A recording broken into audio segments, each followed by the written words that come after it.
Oh, how's it going? Welcome to Miraxo's Reviews and How-Tos. My name is Brian. As you just read in the video title, today I am reviewing the 8GB model of the MSI Gaming X Radeon RX480. This also happens to be the very first graphics card review that I'm doing on my channel, and I hope to be able to do many more following this.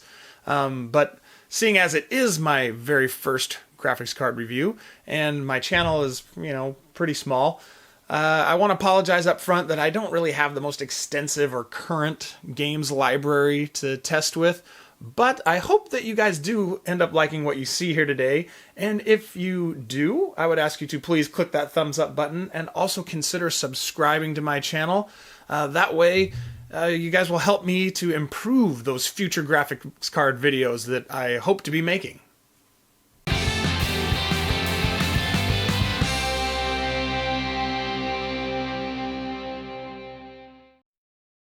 Now this is the part of the video where most reviewers would spout off technical specs like, "This card is sporting MSI's Twin Frozer 6 cooler and is built on AMD's 14nm FinFET Polaris architecture and has 2304 stream processors.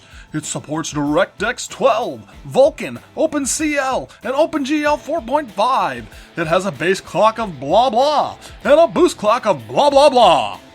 Yeah, that's what most reviewers would do, because they have hundreds of thousands of subscribers and get their stuff for free from manufacturers, and I believe are obligated to say all of that stuff. I, on the other hand, have hundreds of friggin' awesome individual subscribers, and borrowed this card from my cousin, who bought it with his own money for his latest PC build. So I'm just gonna skip all the numbers that don't mean anything to us as gamers, because all we really want to know is, can this card play my favorite games at 60 FPS at max settings? So for all of the tests, I'm going to be using my cousin's computer, which has an i7-4770K on an ASRock Fatality Z97 killer motherboard with 8GB of G-Skill Ripjaws DDR3 overclocked to 2133 MHz, all wrapped up inside of an NZXT S340 case, which, of course, we left the side panel closed on. We were able to overclock the RX480 by 60 MHz using MSI Afterburner, so we ran tests both at stock speeds as well as with the 60 MHz overclock, and have included both sets of numbers in the following slides. Tests were run using AMD's latest Crimson drivers as of the making of this video, which is currently version 16.11.3.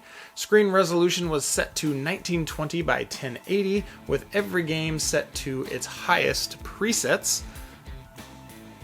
What? Why did I only test it at 1080p and not 1440 or 4K? Well, that's because my understanding is the majority of PC gamers out there are currently gaming at 1080p. And because I don't have a monitor that runs at a higher resolution.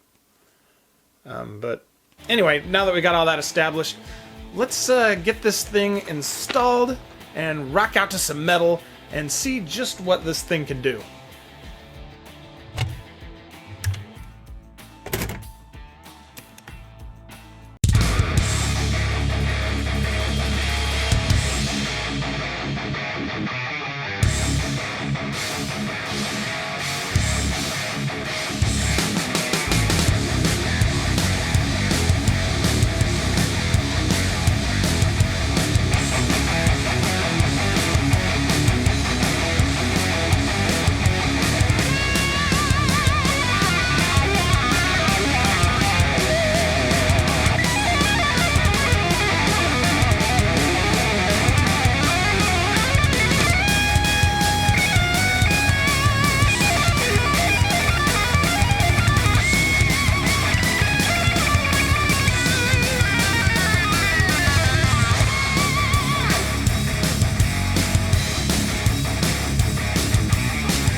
On the majority of my games, the 60 megahertz overclock got me about a 6% gain on average, which amounts to, 3 or 4 frames per second, which really isn't all that exciting.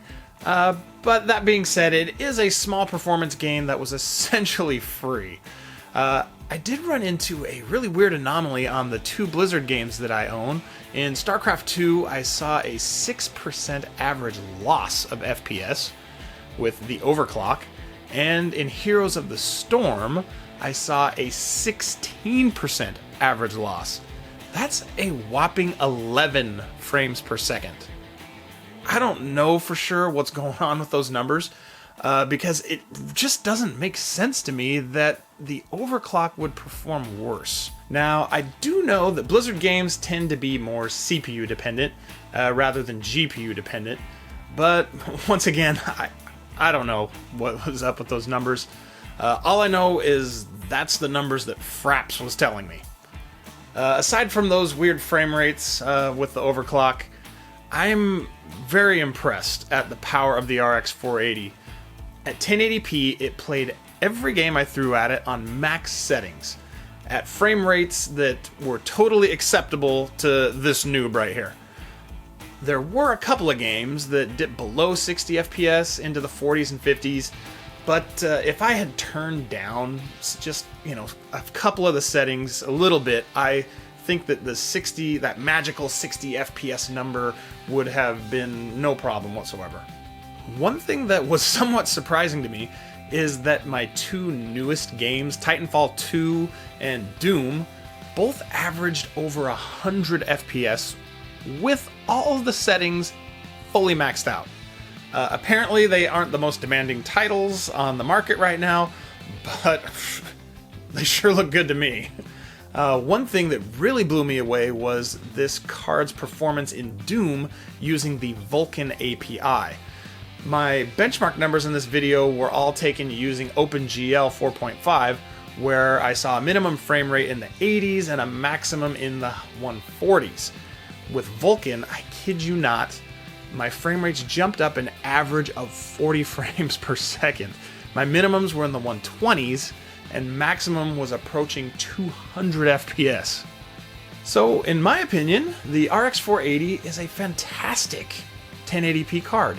And based on the performance numbers that I saw during all of my testing, I feel it will perform very well for those of you out there rocking 1440p panels also. Now, before I head out, I want to say thank you for checking out this video. And before you take off, I would ask that you would please hit that thumbs up button if you enjoyed what you saw here today. And I would also ask that you would consider subscribing to my channel if you have not already done so. And if you have a question for me, or you want to talk tech, or you just want to say hello, feel free to leave all of that down in the comments, and I'll do my best to get back to you there. Once again, thank you so much for watching. I look forward to hanging out with you again in my next video. We'll see you later.